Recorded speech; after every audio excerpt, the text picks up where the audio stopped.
एक राजा था, एक पंडित जी और एक पंडितानी थी। पंडित जी इतने गरीब थे कि उनके पास खाने को रोटी नहीं थी। पंडित जी और पंडितानी बोली कि अब तो देखो कल का हमारे पास कोई बंदोबस्त नहीं है, क्या करें, कल भोजन नहीं बनेगा। पंडित जी भिक्षा मांग कर लाते पर भिक्षा भी नहीं मिलती। पंडितानी बोली एक काम करो, जो आपने पुण्य किए हैं जाओ, यहाँ का राजा लोगों के पुण्य खरीदता है, जाओ आप अपने पुण्य बेच कर कुछ पैसे ले आओ।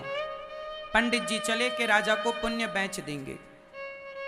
पंडितानी ने 4 रोटियां बनाई, अचार रखा। पंडित जी को कहा कि रास्ते में भूख लगे तो ये 4 रोटियां हैं और अचार है, खा लेना। पंडित जी चले राजा के यहाँ। राजा का दरबार थोड़ा दूर था, लंबा चलना था, कई किलोमीटर। पंडित जी चले कि जंगल से गुजरे। उस जंगल में वो बैठे नदी के किनारे और रोटी अपनी चारों निकालकर पंडित जी जैसे ही खाने वाले थे, एक बूढ़ी सी गाय, बिल्कुल पतली दुबली, जंगल से ना जाने कहां से गाय आई और पंडित जी की तरफ देख करके वो रम्हाने लगी। पंडित जी ने एक रोटी गाय की तरफ डाल दी। गाय ने फटाफट वो रोटी खाई। फिर भी वो गाय पंडित जी की तरफ बढ़ रही है, बहुत भूखी थी शायद वो गाय। पंडित जी ने दूसरी रोटी भी डाल दी। अच्छा, पंडित जी को भी बड़ी भूख लग रही थी, पर वो गाय का पेट भरा नहीं, तो पंडित जी ने तीसरी रोटी भी डाली, पर वो गाय के आंखों से आंसू बह ही रहे थे।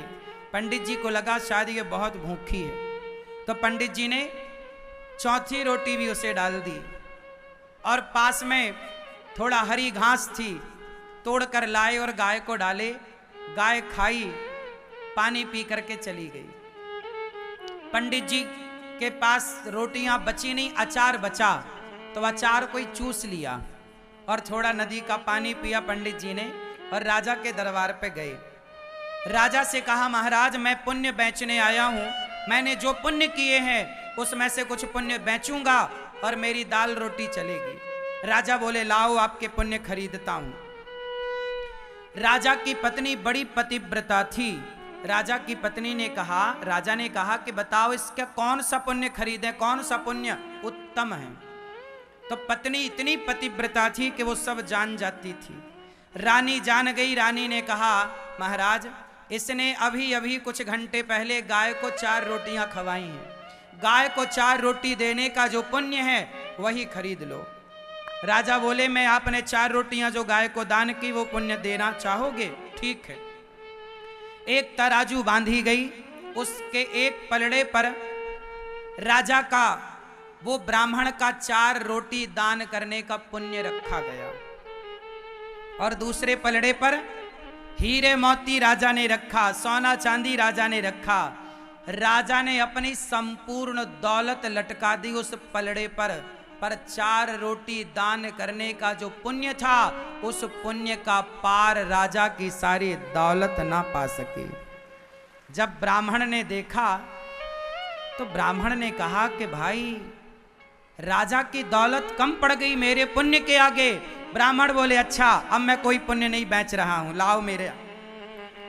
राजा अपनी पत्नी से बोला कि देवी आखिर 4 रोटी, हम तो रोज ऐसी रोटियां दान करते हैं, इतना पुण्य होता है क्या 4 रोटियां देने का? रानी ने कहा, जो बड़ी बड़ी पतिव्रता थी, उस रानी ने कहा महाराज ये ब्राह्मण ने 4 रोटी तब दी जब ये खुद भूखा था। आपका पेट भरा हो तो आप किसी और का पेट भर दें, इसमें आश्चर्य नहीं है, पर आपका पेट खाली है और आप अपने हिस्से की रोटियां किसी भूखे को दे दें, इससे बड़ा कोई पुण्य नहीं होता महाराज। इसलिए इसके पुण्य की बराबरी आपके स्वर्ग की, आपके राज्य की संपदा भी ना कर सकी। तो याद रखना भक्तों, 4 रोटियां ब्राह्मण ने गाय को खवाई। इसलिए कहता हूं पहली रोटी गाय की। शराब पी रहे हैं और शराब के नशे में आप पत्नी के साथ संबंध बना रहे हैं और यदि उस शराब के नशे में तुम्हारी पत्नी के साथ संबंध बनाने के समय यदि पत्नी गर्भवती हो गई, तो आप बताओ वो जो संतान उस समय हुई, गर्भाधान कब हुआ? शराब के नशे में पुरुष आया और गर्भाधान हुआ। तो अब बताओ कि वो जो संतान तुम्हारे पेट में है वो कैसी होगी? शराब के नशे में जब वो संतान का बीज बोया गया, तो अब आप सोच सकते हैं कि वो संतान कितनी संस्कारी होगी। इसलिए शराब पीकर गर्भाधान ना हो, यज्ञ का प्रसाद खाकर गर्भाधान हो, पवित्र विचारों के साथ गर्भाधान हो, तब श्रेष्ठ संतान होगी। क्योंकि आपके द्वारा अब आने वाली संतान तैयार होगी।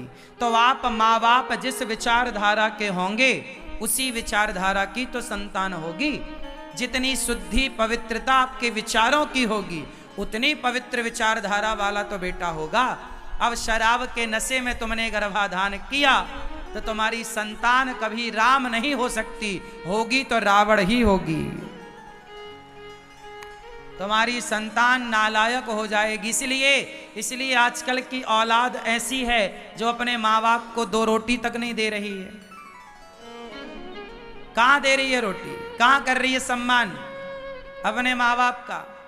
अब तुम ऐसी उल्टा सीधे काम करोगे तो नालायक तो बेटा होगा। इसलिए कहते हैं सदाचारी बनो, पवित्र विचार वाले बनो। स्त्री का भी पवित्र होना आवश्यक है, पुरुष का भी पवित्र होना आवश्यक है। और जब यज्ञ करोगे तो आचार्य मंत्र बोलते हैं अपवित्रः पवित्रो वा सर्वावस्थांगतोऽपि वा। आप अंदर से भी पवित्र हो, बाहर से भी पवित्र हो, विचारों से भी पवित्र हो और बुद्धि भी पवित्र हो, तब जाकर के जब पति पत्नी पवित्र होते हैं विचारों से। अब सोचो कि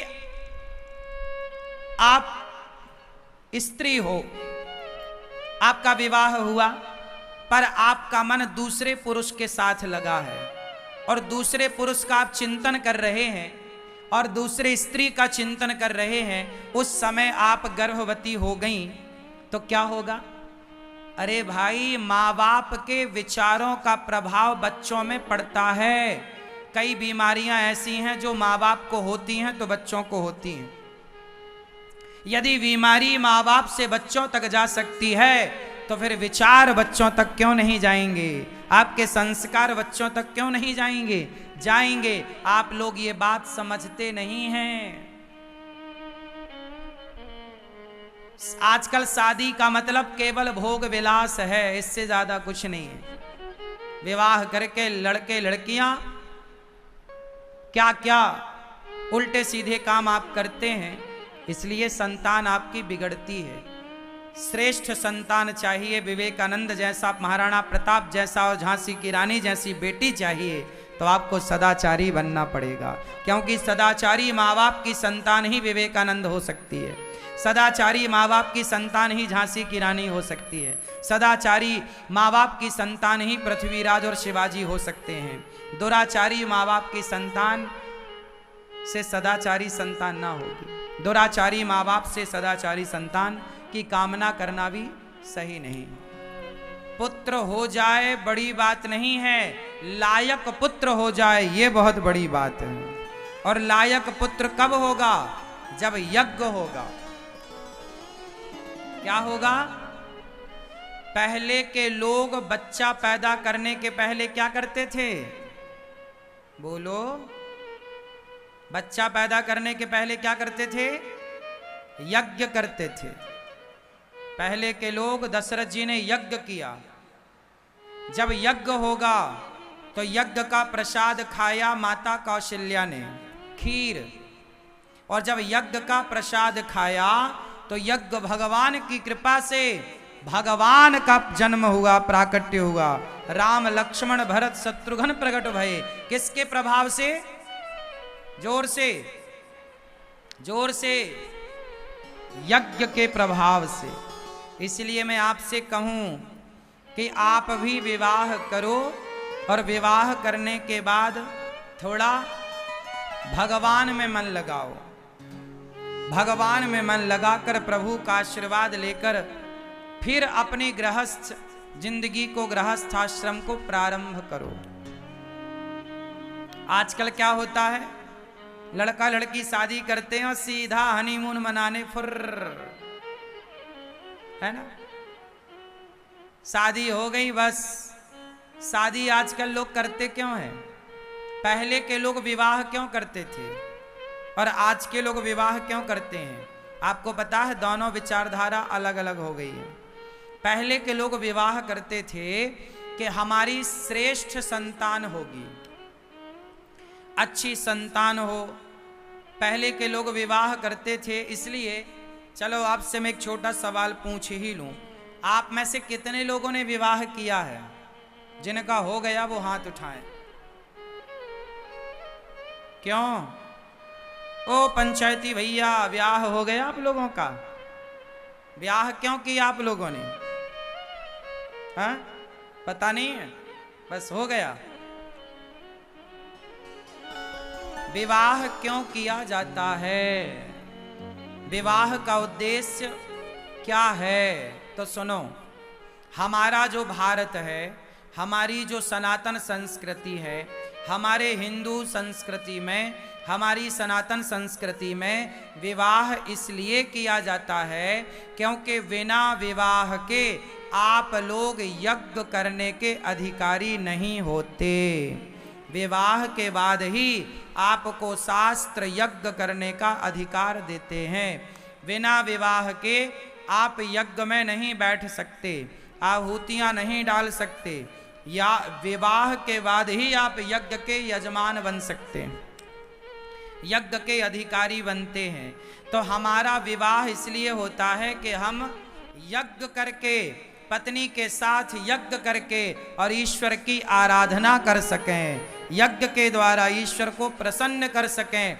तो यज्ञ में पत्नी सहयोग करे, ईश्वर की प्राप्ति हो, उस ईश्वर की आराधना में हमारी पत्नी और हमारा पति हमारा सहयोग करें, इसलिए हम विवाह करते हैं। क्योंकि भगवान राम ने जब यज्ञ किया, तो राम ने जब यज्ञ किया तो वशिष्ठ जी ने कहा कि आप यज्ञ नहीं कर सकते। क्यों? क्योंकि आपकी पत्नी आपके साथ नहीं है। जाओ पत्नी को लेकर आओ। तब पत्नी को तो ला नहीं सकते थे, उस समय माता सीता वनवास में थी। तब सोने की सीता बना के राम जी को बिठाना पड़ा। किसकी सीता बनाना पड़ा? जोर से। भगवान राम को भी बिना पत्नी के यज्ञ करने का अधिकार नहीं मिला, तो हमें और आपको भी बिना पत्नी के, बिना पति के, ना तो स्त्रियां अकेले यज्ञ करें, ना तो पुरुष अकेले यज्ञ करें। दोनों गांठ जोड़ करके बैठ करके यज्ञ करोगे, तब वो यज्ञ सफल होगा। अब आजकल तो देखो बहुत सारी चीजें मनमानी चल रही हैं। आजकल तो स्त्रियां अकेले ही जाके यज्ञ करे आती हैं, हवन करे आती हैं, लेकिन ये विधान गलत है। आप अपने पति के साथ ही यज्ञ की आहुतियां डालने का अधिकार रखती हो, अकेले नहीं। यज्ञ करो पर दोनों साथ बैठकर। या फिर आपका पति नहीं है तो एक और उपाय है।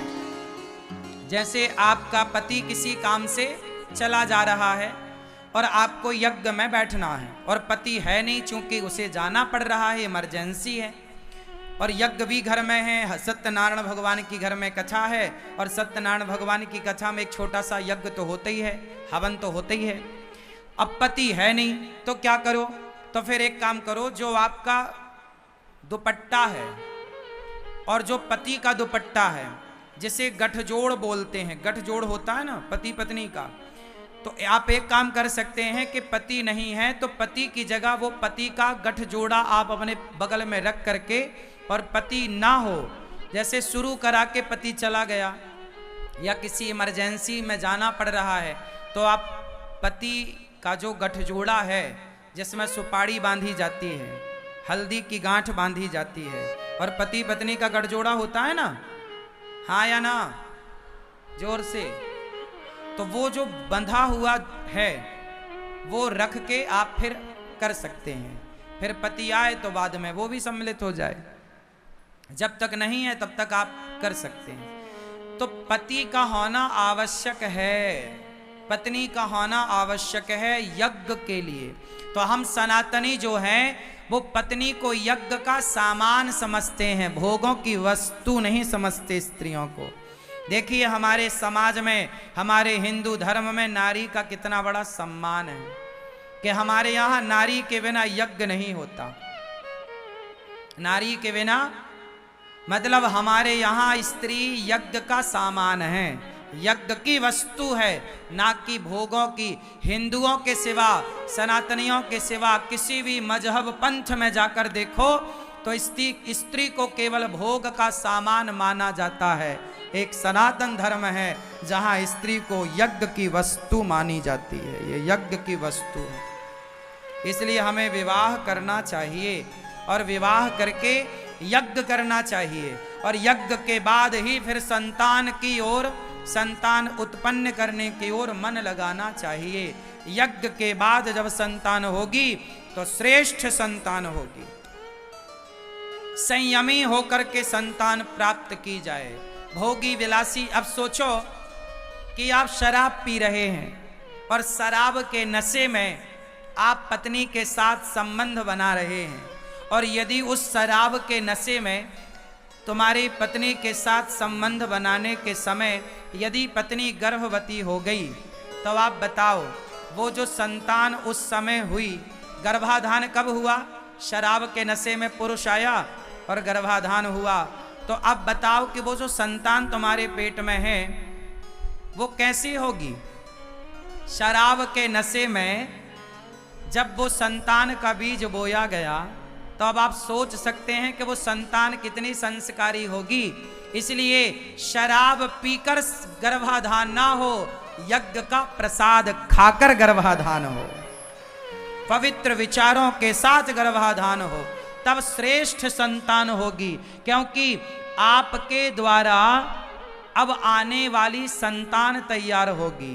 तो आप माँ बाप जिस विचारधारा के होंगे उसी विचारधारा की तो संतान होगी। जितनी शुद्धि पवित्रता आपके विचारों की होगी उतनी पवित्र विचारधारा वाला तो बेटा होगा। अब शराब के नशे में तुमने गर्भाधान किया तो तुम्हारी संतान कभी राम नहीं हो सकती, होगी तो रावण ही होगी।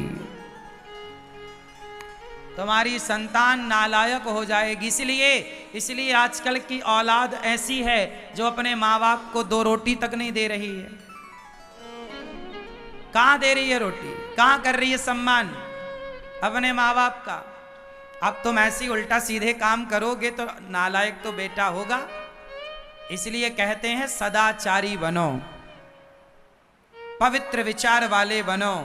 स्त्री का भी पवित्र होना आवश्यक है, पुरुष का भी पवित्र होना आवश्यक है।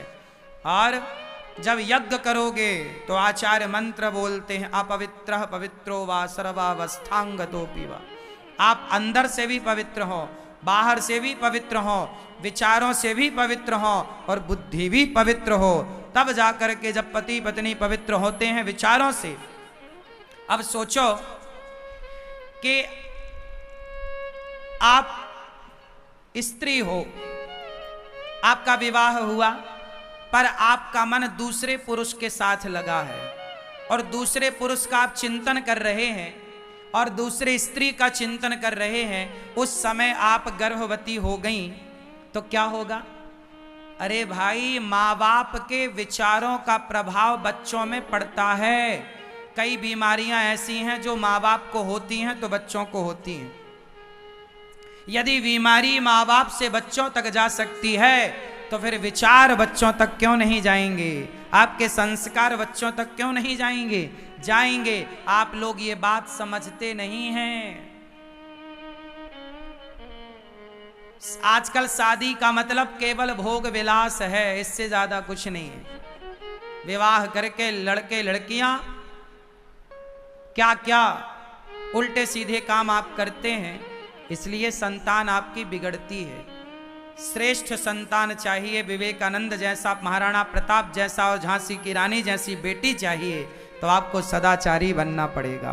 क्योंकि सदाचारी माँ बाप की संतान ही विवेकानंद हो सकती है।